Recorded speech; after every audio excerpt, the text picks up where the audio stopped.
কারো ভজনে যদি গোলমাল থাকে তো ভক্তমাল পড়ো, কারো ভজনে যদি থাকে গোলমাল সে পড়ো গিয়ে ভক্তমাল। ভজনে আপনারা এখন দেখছেন অমৃত ভগবত। আমাদের প্রাতঃস্মরণীয় পরম বন্দনীয় কেশী উপকণ্ঠের বৈষ্ণব সেবার মূর্তিমন্ত বিগ্রহ, আমাদের এই বঙ্গদেশে বাংলাদেশে যিনি ভক্তির বন্যা বইয়ে দিয়েছিলেন, আজও তার নাম আকাশে বাতাসে ধ্বনিত হয়। তিনি আর কেহ নাই, নিত্যলীলা প্রবিষ্ট রাধারানীর নিত্য দাস ও নিষ্ঠায়িক ছিল মুরারি মোহন দাস বাবাজি মহারাজ। উনি বলতেন, কারো ভজনে যদি গোলমাল থাকে তো ভক্তমাল পড়ো, কারো ভজনে যদি থাকে গোলমাল সে পড়ো গিয়ে ভক্তমাল। ভজনে যদি গোলমাল থেকে যায় তো আমাদের ভক্তমালটা একটু আস্বাদন করতে হবে। আমরা ভক্তমালের দুটো চরিত্র আজ একটু বেছে নেব। ভক্তমাল চরিত্রটি প্রথমে বলবো গোসাই বিঠ্ঠলজির কথা। গ্রন্থ সামনে রাখতে হয়, কারণ গ্রন্থকে উপেক্ষা করে পাঠ করাটা ঠিক নয়। গ্রন্থকে সামনে রেখেই আমাদের এগিয়ে যেতে হবে। গ্রন্থই অভিন্ন ভগবান, গ্রন্থ অভিন্ন ভগবানের স্বরূপ। তো বিঠ্ঠলজি গোসাই তার সেবা পরিবারই দেখুন, আমার মনে হয় রাজা মহারাজার থেকে তার ধন গোবিন্দ কম দেননি। এই বিঠ্ঠলজি গোসাই এত ধনী, গ্রন্থকার নাওয়াজি বলেছেন যেন নন্দগায়ের নন্দ বাবার মতো রাজা। সে কিভাবে শ্রীনাথজি সেবা করতেন জানেন? খুব ধ্যান দিন, ভক্ত চরিত্র খুব আস্বাদনের, শিক্ষণীয়, এটা আমাদের জীবনে গ্রহণীয়। ভগবানের লীলা আমরা গ্রহণ করতে পারবো না, মানে ওই লীলা অনুকরণ করতে গিরিধারী হতে পারবো না, গিরিরাজ ধারণ করতে, কিন্তু ভক্ত লীলাটি আমরা আচরণ করতে পারবো। শুধু ভক্তগণ, এই বিঠ্ঠল গোসাই তিনি তার শ্রীনাথজির সেবার গোবর্ধনে কি করতেন জানেন? 25 জন রাঁধুনি রেখেছিলেন। কয়জন? 25 জন। 25টা থালায় করে তিনি শ্রীনাথজির জন্য সমস্ত উপাচারে আর আস্বাদ্য প্রিয় ভগবানের বস্তুগুলো রন্ধন করে দিতেন এবং পছন্দের সই। আর এমন ভক্তি ছিল তার, শ্রীনাথজি ওই 25টা পাত্রের মধ্যে যেটা তার প্রিয় সেটা হাতে তুলে তুলে খেতেন। এই ছিল তার ভজন। দেখুন, সেবা যদি করতে হয় বিগ্রহের, তবে দায় সারা সেবা করে প্রেম ভক্তি পাওয়া যাবে না। সেবাটা হতে হবে নিষ্ঠা। এই জন্য সেবা ধর্মটা সকলের যোগ্যতায়। দেখুন, সেবা করতে গেলে খুব সরল হতে হয়, সেবা করতে গেলে আবার দূরদৃষ্টি সম্পন্ন হতে হয়, সেবা সুখ দিতে গেলে সেবার অধিকারী হতে হয়। এই জন্য ভজন আরতিতে আমরা বারবার গাই বটে, সেবা জানে রাধারানী, সেবা জানে নন্দরানী বা শচী রানী। আমরা সেবাটাতে তার কি করে প্রিয়তা হবে, তিনি কি করে আস্বাদনে সুখ পাবেন, এই দিকে দৃষ্টি দিতে হয়। তো উনি কি করেছেন মনে আছে আপনাদের? কার কথা বলছিলাম? 25টা থালায় করে বিঠ্ঠলজি গোসাই শ্রীনাথের সেবা দেন। আর সেবা উনি দর্শন করেন পরিপাটি হয়েছে কিনা। উনি নিজে ভোগ লাগাতে গিয়ে একদিন দেখলেন একটা থালার মধ্যে একটা কুটো জাতীয়, ঘাট জাতীয় পড়েছে। সঙ্গে সঙ্গে 25 জন সেবককে ডেকে বললেন, আমি তোমাদের ভগবানের সুখময় সেবার জন্য রেখেছি শ্রীনাথজি, তোমরা অযোগ্য, আজ থেকে এই মুহূর্তে পাওনা মিটিয়ে তোমরা চলে যাও, এখানে থাকবার তোমরা অধিকারী নই। থালাগুলো সরিয়ে নিলেন, নিয়ে দরজা বন্ধ করে নিজে সারাদিন উপবাস থাকলেন। প্রভু, আমি অযোগ্য, আমি সেবা, দেখুন সেবাতে কতটা তৎপর হতে হয়, আমি সেবা জানি না, আমি অপরাধ করেছি। নিজে উপবাস করে পড়ে থাকলেন মন্দির বারান্দায়। পরের দিন সিদ্ধান্ত মনে হতে পারে অতিরঞ্জিত, অতিরঞ্জিত নয়, একেই বলে সেবক, একেই বলে ভালোবাসা। এত বড় শেঠ, রাজার মতো সম্পত্তি। পরের দিন সকালে উঠে আলমারি থেকে দুটো গেরুয়া রঙের কাপড় নিয়ে শ্রীনাথজিকে বললেন, আমি তোমার সেবার যোগী নয়, উপযোগী নই, আমি জঙ্গলে চললাম, ওখানে বসে বসে, এই বাবা এখন ডিস্টার্ব করুন, ওখানে বসে বসে ওনাকে বসান, ওখানে বসান, ওখানে আমি জঙ্গলে যাব, আমি থাকবো না, আমি এখানে থাকবো না, আমি সেবার উপযোগীও নই। দুটো কাপড় বের করে যখন বলতে গেছে, শ্রীনাথজির সাক্ষাৎ বিগ্রহ তো, আমি তোমার যোগ্য না, আমি আজ থেকে তোমার থেকে দূরে সরে গিয়ে জঙ্গলে বসে ওখানে প্রায়শ্চিত্ত করে ভজন করবো, আসবো না। শ্রীনাথজি প্রকট হয়ে দুটো হাত বাড়িয়ে দিয়েছেন, হাত বাড়িয়ে দিয়ে বলছেন, এক কাজ করো, আধ দুটো কাপড় বের করো। আধ দুটো কাপড় কি করব? বলে, তোমার সাথে সাথে আমিও চলে যাব, তুমি যদি না থাকো আমিও থাকবো না। আধ দুটো কাপড় বের করে নাও, আমি তোমার সাথেই চলে যাব। শ্রীনাথজিকে বুকে জড়িয়ে দিয়ে কাঁদছেন শ্রীনাথজি, তুমি চলে গেলে আমি কাকে নিয়ে থাকবো বলো? গল্প গাথা নয়, ভক্তমালে বলছেন যে শ্রীনাথজি জড়িয়ে ধরে বললেন, তুমি চলে গেলে আমি কাকে নিয়ে থাকবো, যেও না। গোসাই বিট্টলজি মন্দিরে রয়ে গেলেন, পরিপাটি করে সেবায় নিজের জীবন কাটিয়ে দিলেন।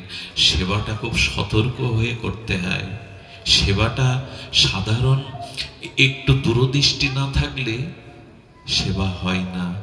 রাধারানীকে যে বিছানায় সখী মঞ্জরীরা শয়ন করাতেন, একদিন এক মঞ্জরী প্রভাতে উঠে দেখে রাধারানীর লালিমাময় কোমল অঙ্গে লাল দাগ। সঙ্গে সঙ্গে ললিতা বিশাখা ডেকে বললেন, কাল প্রেমময়ী শয্যা রচনা করেছিল কে? যে শয্যা রচনা করেছিল, ফুলের পাপড়ির মধ্যে একটা পাপড়ি শক্ত ছিল, কঠিন ছিল। ফুলের পাপড়ির আঘাতে রাধারানীর কোমল লালিমা অঙ্গ লাল হয়ে গেছে। সেই দিন থেকে তাকে বের করে দেয়া হলো, তুই রাধারানীর সেবার উপযোগী নস। সেবা করতে গেলে না খুব বড় দরদ থাকতে হয়, মায়ের মতো। মা যেমন নিজের রান্না করা পাত্রে নিজের জন্য অন্ন ব্যঞ্জন আছে কিনা দেখে না, সন্তানের মুখের দিকে চেয়ে চেয়ে তাকে আদর করে খাওয়ায়, নিজের কথা ভাবে না, কিসে তার সুখ হবে চিন্তা করতে পারেন? ছোট ছোট বাচ্চাদের আমি গ্রামগঞ্জে দেখেছি, 1 ঘন্টা মা গল্প বলে নগরে বেড়াতে বেড়াতে কত কিছু বারবার বলে তার মুখে এক মুঠো অন্ন তুলে দেওয়ার চেষ্টা করে। আজও ভগবানের সেবা, ভক্ত সেবাটা সাধারণ নয়, এখানে খুব সতর্ক হয়ে করতে হয়। দায় সরা নয়, এটা দায় সরা নয়। দ্রৌপদীও ঠকে গেল, দ্রৌপদীও হেরে গেল। রোহিদাসকে 56 ব্যঞ্জন রেঁধে দিয়েছে, রোহিদাস সবগুলো একসাথে মাখিয়ে বলেন মুচি তো, ওকে আর রসাস্বাদনের স্বাদ বোঝে? যেই বলল সেবা নষ্ট হয়ে গেল। গোবিন্দ বললেন, না, হয়নি। সেবা খুব সতর্ক হয়ে ভগবানকে যেটুকু করবেন না, প্রাণ দিয়ে করবেন। তুলসী পাতা দিতে গিয়েও দেখতে হয়, তুলসী পাতা দিতে গিয়েও দেখতে হয় ওখানে কোনো বিন্দুমাত্র একটু ধুলা বালি আছে কিনা। তুলসীটা গোবিন্দের চরণে ভিজিয়ে দিতে নেই, নির্মল শুদ্ধ কাপড়ে জলটা চুষে নিয়ে দিতে হয়। সকালবেলা চন্দন দিলে দুপুরবেলা আবার ওটা তুলে দিয়ে মুছে দিতে হয়। সন্তানের গালে একটু দাগ লাগলে মা তো আঁচল দিয়েই মুছে দেয়, থাকবে কেন ওটা? এসব ভাবতে পারি আমরা, আজ সকালে দেই আর কাল সকালে তুলে জলে দেই। এটা সেবা নয়। সেবা পরিপাটি না হলে, সেবা না হলে হয় না গো। আমি মাঝে ইন্ডিয়াতে একটা পাঠে গেছি, তারা দরিদ্র খুব বেশি। আমি অবাক হয়ে গেলাম সেই ঘটনাটা দেখে। এক কুলবধূ কি করেছে জানেন? আহারের পরে হাত ধোয়াতে এসছেন। আমি এই কাজগুলো করি না, চরণ ধোয়ানো, হাত ধোয়ানো এগুলো সহসা করি না। তো ওনার চোখের জল দেখে আমি ওনার কাছে পরাজিত হলাম।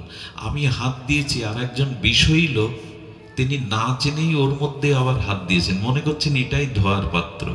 সেই বিষয়ী লোক বলছি কেন, তিনি ভজন রাজ্যের কেউ না, তো তার হাত যখন দিয়েছে তখন মাটা একটু কষ্ট পেলে, কিন্তু কষ্ট পাওয়ার সাথে সাথে দেখলাম মুখের দিকে তাকিয়ে উনি প্রসন্ন আকারে ওই জলটা নিয়ে গেলেন। আমি দূরদৃষ্টি দিয়ে দেখলাম তার স্বামীকে আর 3 সন্তানকে ডেকেছে, ডেকে বললে, দেখো কোটি জন্মেও তো আমাদের ভজন সাধনে ভক্তি হবে না, যদি সাধুর এই উচ্ছিষ্ট প্রসাদে কিছু হয়, আসো আমি তোমাদের মুখে তুলে দিচ্ছি। পরম আনন্দে তারা মুখে তুলে নিল। নিজেকে আড়ালে নিয়ে ভাবলাম, মারে আমার কোটি জন্মেও এরকম সেবা বুদ্ধি হবে না, এরকম শ্রদ্ধা বুদ্ধি হবে না যেটা তোর হয়েছে। সেবা খুব মার্মিক জিনিস। সেবা করতে হলে মায়ের মতো সন্তানকে যেমন সে সেবা করে আনন্দ পায়, সর্বস্ব দিয়ে আনন্দ সেবা করে বলে, দেখুন পিতাও তো পুত্রের জন্ম দেয়, পিতাও তো পুত্রের জন্ম দেয়। পিতার বুকের রক্ত কখনো অমৃত দুধ হতে দেখেছেন? মায়ের হয় কেন জানেন? সেবা মূর্তি বলে। মা সেবা মূর্তি বলে মায়ের বুকের রক্তটা স্নেহে বিগলিত তরল দুগ্ধ হয়ে যায়। সিরিজ দিয়ে স্তনে টানলে দুধ আসবে না, রক্ত আসবে। সিরিজ দিয়ে টানবেন, আসবে না। এই জন্য সেবা। উনি জঙ্গলে যাবেন, শ্রীনাথজি চরণে বুকে ডেকে নিল, গো আরো 2টো কাপড় নাও, আমি তোমার সাথে বনবাসী হব, মন্দিরে থাকবো না, যেও না আমায় ছেড়ে, তুমি যেও না। শুধু ভক্তগণ, আরেকটি কথা মনে পড়লো, লীলাটি বড় অপূর্ব আস্বাদ্য। লীলাটি হলো শ্রী স্বামী হরিদাসজি। এই নামটা আমার মনে হয় মনে মনে আপনারাও নিন। স্বামী শ্রী হরিদাস, যিনি কে জানেন?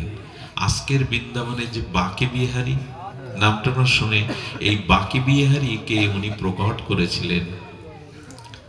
এই বাকে বিহারী প্রকট হয়েছিলেন স্বামী হরিদাসজির কারণে, সেবা নেওয়ার জন্য। শ্যাম শ্যামা প্রিয়া প্রিয়, আজকে যে বাকি বিহারী সারা জগৎ বিখ্যাত। বাকি বিহারীর মাঝে মাঝে ঝলক দেখায়, মানে ওই যে পদ্মা দিয়ে দেয়, কেন জানেন? আজও যে বাকি বিহারীর দিকে প্রেমের দৃষ্টিতে তাকায়, বাকি বিহারী তার নয়নের মধ্যে দিয়ে চলে যায়। এক মা এসে বাকি বিহারীর দিকে হাত বাড়িয়ে কাঁদছেন, নয়নের প্রেম তৃষ্ণা দিয়ে দেখছেন। হঠাৎ পূজারী দেখে বাকি বিহারী বেদিতে নাই। কোথায় গেল কোথায় গেল খুঁজতে খুঁজতে দেখে ওই মায়ের পিছনে দৌড়ে বাকি বিহারী চলে যাচ্ছে। সেই দিন থেকে নিয়ম হলো, এক নাগাড়ে কাউকে বাকি বিহারী নয়ন দিয়ে দেখতে, পদ্মা দিয়ে দেয়। এই প্রিয়া প্রীতমকে উনি আবিষ্কার করেছিলেন। আজ বিশ্রাম দিবসে একটা কথা বলে যায়, আমরা গুরু বন্দনায় যে কীর্তন করি, তুলসী বন্দনায় যে পদগুলো কীর্তন করি, একবারও ভেবেছেন ওই ভজনটা আমার জীবনে আছে কিনা? কি গায়? শ্রীধাম বৃন্দাবন যুগল ভজন ধন, মোহে করালো উপদেশ। নিতাই গৌরের কৃপা ব্যতীত, নবদ্বীপের আশ্রয় ব্যতীত, মহাপ্রভুর বিশেষ করুণা ব্যতীত, নিতাই চাঁদের করুণা ব্যতীত এটি পাওয়া যাবে না। শ্রী গুরুদেবের বিশেষ করুণা না হলে, যুগল ভজন না পেলে আমাদের জীবন অনেকখানি বৃথা। মহাপ্রভু ওটা দিতে এসেছিলেন। মহাপ্রভু শুধু হরিনাম দিতে আসেননি, এই যুগল প্রেম মন্দিরে, নিকুঞ্জ মন্দিরে রাধা দাস্য দিতে এসেছিলেন। সারা জীবন তুলসী বন্দনায় গাইলেন, এই মনের অভিলাষ বিলাস কুঞ্জে দিয়ে। কোথায় সেই বিলাস কুঞ্জ? সারা জীবন গাইলেন, এই নিবেদন ধরো সখীর কোথায়? সখীর অনগত্যে ভজন কই আমাদের? শুধু গাইবেন, এগুলো পেতে হবে। রাধাকুণ্ড তটাশ্রয়ী পরম বৈরাগ্যের মূর্তি, যার ত্যাগ বৈরাগ্য পাষাণের রেখার মতো মুছে যায় না, সেই রঘুনাথ দাস গোস্বামী ধুলায় ধূসরিত অঙ্গে আর একটি মন্ত্র জপ করে চলেছেন, তবই বাস্মি তবই বাস্মি ন জীবাবি তুয়া বিনা। হে রাধে, হে রাধে, তুমি বিনা মোর কেহ নাই। যিনি গৌর চরণে 16 বছর থাকলেন, স্বরূপ দামোদরের অনুভূতি পেলেন, তিনি কেন রাধাকুণ্ডে গিয়ে রাধা রাধা করছেন? কেন করছেন জানেন? রাধারানী বলছেন, রঘুনাথ রঘুনাথ তুমি আমাকে ডাকছো কেন? তবই বাস্মি ত বিনা ন জীবামি, হে রাধে তুমি বিনা মোর কেহ নাই, কেন তোমার গোবিন্দ নাই? আচ্ছা রঘুনাথ, তুমি এত বিরহ, এত কষ্ট, এত যন্ত্রণা, এত আত্মি করো না, আমি গোবিন্দকে দিয়ে দিচ্ছি। রঘুনাথ দাস গোস্বামী কি বললেন জানেন? ও বকারিকে নিয়ে আমি কি করব? যে অসুর মারে সে কৃষ্ণকে নিয়ে আমি, খবরদার এ কথা আপনি আমি যেন বলতে না যায়, বলে ওকে নিয়ে আমি কি করব? তবে কি চাই? বলো কৃষ্ণ চায় না, হে রাধে তোমার চরণের দাসী হতে চায়, এই দাসিত্ব আমায় দাও রাধে। আমি কৃষ্ণ চাই না, তোমার চরণে দাসিত্ব চাই। রাধারানী পরীক্ষা করে নিচ্ছেন, বাজিয়ে নিচ্ছেন, কৃষ্ণ চায় না, ওকে পেয়ে কি করব? শোনো জগৎ, যারা শুধু কৃষ্ণকে উপাসনা করে আমি যেন তাদের মুখও না দেখি। যদি কেউ যুগল উপাসনা করে আমি তার চরণ ধুয়ে ওই জল মাথায় রাখবো, পান করব।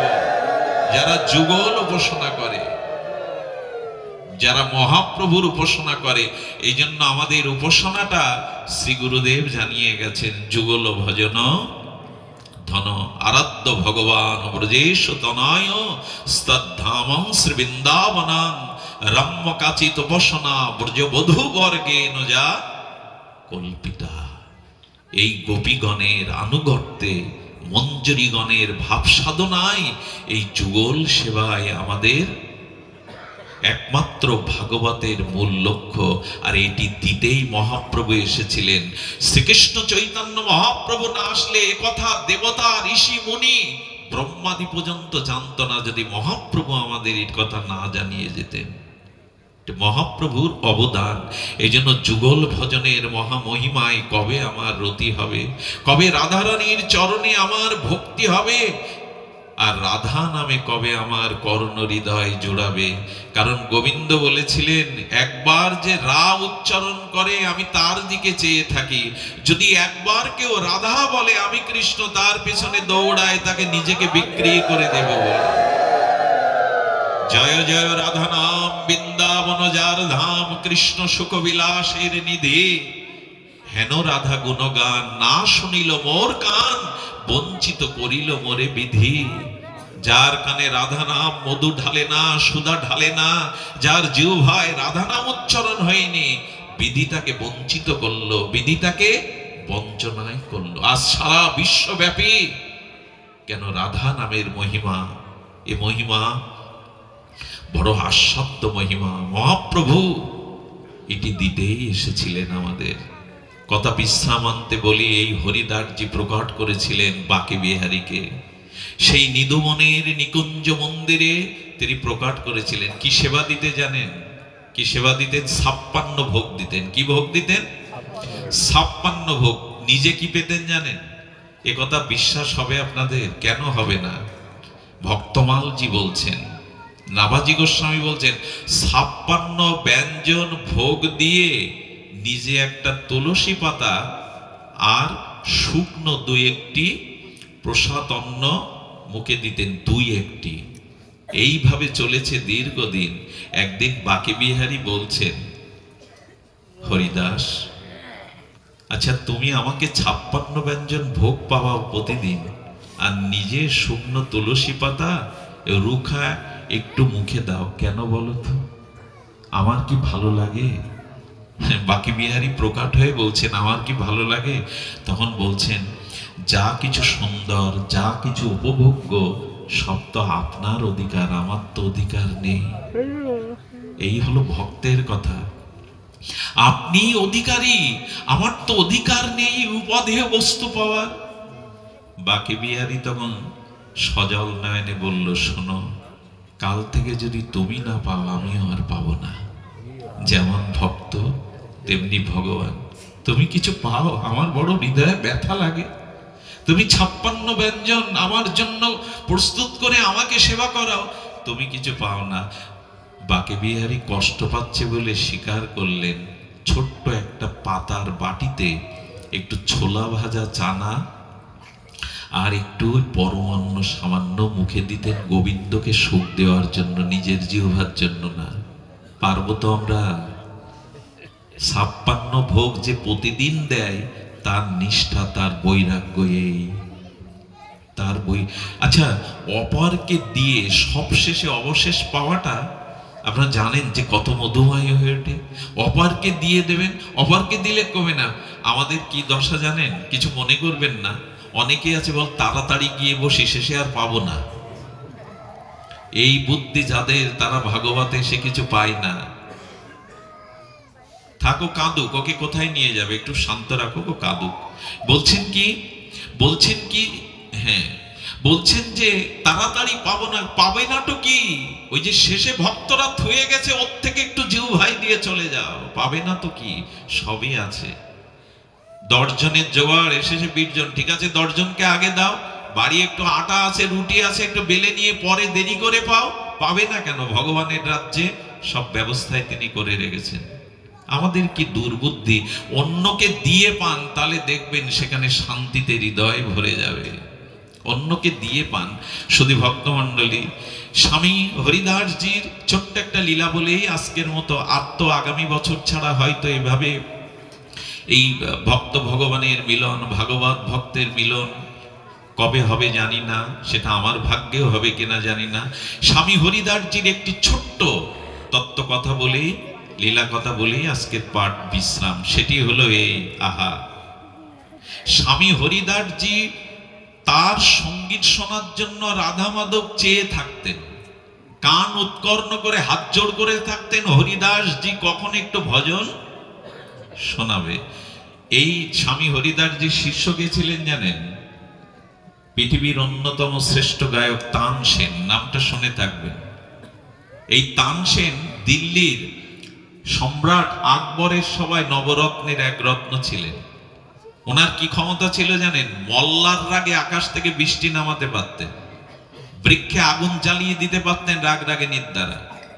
একদিন তানসেনকে বলছেন, তানসেন, সম্রাট আকবর বলছেন দিল্লীশ্বর আজকে সঙ্গীত হবে না, কারণ বাদ্যযন্ত্র বাদকরা আসেনি। তা বাদক ছাড়া বাদ্যযন্ত্র বাজে? বাঁশিয়াল ছাড়া বাঁশি বাজে? তানসেন বললেন, আমি সুর ধরলে ওরা আপনিই বাজবে, দেখবেন। চিন্তা করতে পারেন কত বড় সুরসাধক। উনি সঙ্গীত করলেন, তবলা, সেতার, বেহালা আপনিই বাজতে শুরু করলে। এই হলো তানসেন। ওনার ভজন শুনে সম্রাট আকবর হীরা উপহার দিয়ে, মালা দিয়ে বলছে, তানসেন, বর্তমান পৃথিবীতে তোমার মতো সুরসঙ্গীতজ্ঞ একজনও নাই। কানে আঙুল দিয়ে জিভ কেটে বললেন, কোনোদিন একথা বলবেন না সম্রাট। আমার সামনে একজন সুরের সাগর আছে, আমি তার কাছে সাগরের এক বিন্দু। আমার সামনে একজন সুরের সূর্য আছে, আমি তার কাছে একটু কণা মাত্র, আলোর এক বিন্দু কণা মাত্র। বলে হতেই পারে না।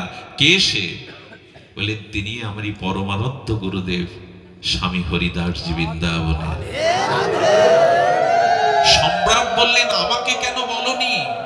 আমাকে এতদিন কেন বলনি? চলো। সম্রাট, আমার মতো তাকে ভেবে ভুল করবেন না।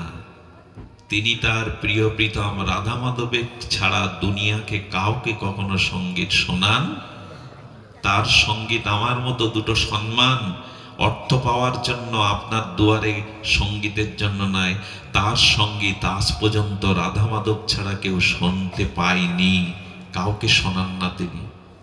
এই জন্য ভাগবত পাঠ, কীর্তন এগুলো নিজের প্রচারের জন্য না, ভগবানকে শোনানোর জন্য। আমি বৃন্দাবনে এক মহাত্মাকে প্রশ্ন করেছিলাম, বাবা আমি লেখাপড়া জানি না, মূর্খ, বিষয়ী কীট, যখন বহু মানুষ হয় আমার ভয় করে ব্যাসাসনে বসতে। তিনি হেসে আমার দিকে তাকিয়ে বললেন, চোখ বন্ধ করে ভেবে নেবে এখানে নিতাই গৌর রাধা মাধব ছাড়া কেউ নেই, কেউ নেই। এই ভেবে ভাগবত শোনাবে, তাহলে ভাগবত হবে। সেদিন কথাটা হৃদয়, কোনো জায়গায় এই জন্য আমি আধা ঘন্টা 1 ঘন্টা চোখ বন্ধ করেই থাকি। উদ্দেশ্য যেন থাকে লোকের মনোরঞ্জন নয়, শ্রোতার মনোরঞ্জন নয়। আগামীতে আমাকে ডাকবে তাই একটা হাড়ম দড়ম করে গেলে এমন নয়, যাতে রাধা মাধব সন্তুষ্ট হয়, এই ভেবে পাঠ করো। জগতের সম্মান কুড়িয়ে কি করবে? নিজের প্রচার চাইতে যেও না, অপ্রচার হবেই না। এই জন্য উনি শোনান রাধা মাধবকে। সম্রাট আকবর বলল, কোনো ক্রমে কিছু করা যায় না, একটু যদি সুর কানে আসতো। বলেন, আপনি সম্রাট, দিল্লীশ্বর, একটা উপায় আমি করতে পারি, পারবেন? বলে যা বলবে আমি রাজি আছি। বললেন তাহলে আপনি ভিখারির রূপ ধরুন, ময়লা জামা কাপড় পরে আসুন, ওনার আঙিনায়, ওই প্রিয়া প্রীতমের আঙিনায় কেউ যেতে পারে না, তো আমি তার চরণাশ্রিত তো অযোগ্য, তবু চেষ্টা করব। আপনি ওর সম্রাটকে কেউ করেছেন জানেন, আঙিনার বাইরে বাগানের মধ্যে বসিয়ে রেখেছেন, যে উনি গিয়ে বাঁকে বিহারীকে প্রণাম করেছেন। যেই প্রণাম করেছেন, উনি তো চোখ বন্ধ হয়ে নিত্য নিরন্তর 24 ঘন্টা রাধামাধবের নিত্য লীলা, সেই নিকুঞ্জ কাননের প্রেমময় লীলা দর্শন করেন। উনি চোখ খুলে বলছেন, তানসেন হাজিরা দিতে এসেছো তো হাজিরার সই করো। সই মানে বুঝেছেন তো, এক কলি শোনাও আমার প্রিয় প্রীতমকে, এক কলি শোনাও। তানসেন সুর ধরেছে, প্রিয়া প্রীতমকে আনন্দ দেওয়ার জন্য সেতার ধরে যখন সুর ধরেছে, উনি ইচ্ছা করে সুর বিকৃত করে গাইতে শুরু করলেন। যেই গাইলেন, চমকিত হয়ে হরিদাসজি শুরু করে দিলেন তার তান।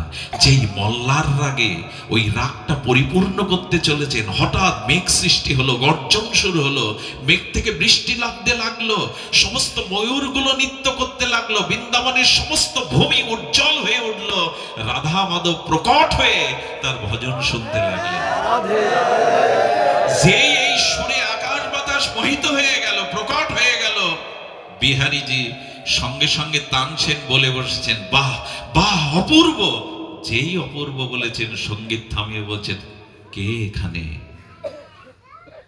তুমি কাকে এনেছো? হাত জোর করে গলে কাপড় দিয়ে বললেন, ক্ষমা করবেন, দিল্লীশ্বর আকবর এসেছিলেন, আমি তাকে এনেছি। বললো, আকবরকে বসিয়ে রেখেছো কোথায়? সে সামনে আসলে দেখে ভিখারির বেশ ধরে এসেছে। ওনার মনে কিঞ্চিত দয়া হলো। ওই রকম সম্রাট ওনার দুয়ারে দাঁড়িয়ে থাকেন একটু সেবার জন্য, নিতে চান না, কোনোদিন কারো কাছ থেকে নেন না। বলে, এই 56 ভোগ লাগাতো কি করে? বলেন, বাঁকে বিহারীর চরণে স্বর্ণ মুদ্রা নিজে নিজেই রেখে দিতেন গোবিন্দ, ওই দিয়ে সেবা করতেন। আজও বৃন্দাবনের মহাত্মারা কারো কাছে কিছু নেন না, কেউ যদি দিয়ে দেয় অন্যকে দিয়ে দেন। এরা কাঙাল, শত শত শেড গিয়ে দাঁড়িয়ে থাকে একটু সেবা দেওয়ার জন্য। বিনোদ বাবার ওখানে এদের মতো এরা নিতে চান না। এরা অন্য জগতের, এরা অন্য ভাবনার। সম্রাট ভিখারির বেশে এসেছেন সঙ্গীত শুনতে, একটু দয়া হলো, বললেন এভাবে আর আসবেন না। সেদিন উনি ক্ষমা করলেন, দয়া করলেন, আর বললেন এভাবে সম্রাটকে আনতে হয়। তানসেনকে বললেন ক্ষমা করে দিন, ওনার বড় ইচ্ছা ছিল, অভিলাষ ছিল আপনার কণ্ঠে একটু সুর শোনা। বলা, আর এসো না। তখন বলছেন, যে সুর আমার কানে গেল, আমি যে দৃশ্য দেখলাম, আপনি কৃপা করে আমাকে একটু সেবার সুযোগ দিন। আকবর সম্রাট হাত জোড় করে সেবা মানছে, একটু সেবার সুযোগ দিন। উনি কৃপা করলেন কি জানেন? বললেন, আমি তো কারো কাছে কিছু নেই না, তবে এক কাজ করুন, আমি যমুনাতে যেখানে স্নান করি ওই ঘাটের একটা অংশ ভেঙে গেছে, ওইটা একটু প্লাস্টার করে দিয়ে যান। উনি অপমান বোধ করলেন। বাইরে নত হলে কি হবে, ওনার ভেতরে, উনি তো সম্রাট, অভিমান যায়নি। ওই অভিমান দূর করবার জন্য অপমান বোধ করে বললেন, কোথায় বড় একটা মন্দির করতে বলবে, অট্টালিকা করতে বলবে, কোথায় পৃথিবী বিখ্যাত মন্দির হবে, কুটির হবে, উনি খাট বাঁধিয়ে দিতে বললেন। পেছন থেকে স্বামী হরিদাসজি একটু প্রেম করুণা দিয়ে দিলেন কৃপার দৃশ্যে। তাতে কি ঘটে গেল জানেন? ওই যমুনার ঘাটে গিয়ে দিব্য যমুনা, দিব্য বৃন্দাবন 1 সেকেন্ডের জন্য প্রকট হয়ে গেছিল উনার কৃপাতে। ওই কৃপাতে যখন দিব্য দেখছেন যমুনা, দেখলেন ওই ভাঙা জায়গায় যেসব হীরা পড়ে আছে, সারা ভারত বিক্রি করলেও তার একটা হীরা, দিব্য চিন্তামণি ধামের হীরা, রাধারানীর দিব্য ধামের হীরা। ওই হীরা তার রাজকোষে একটাও নেই। ভারত বিক্রি করলেও এই হীরা দিব্য চিন্তামণি কোথায় পাবে? ওটা রাধারানীর সম্পদ গোবিন্দের।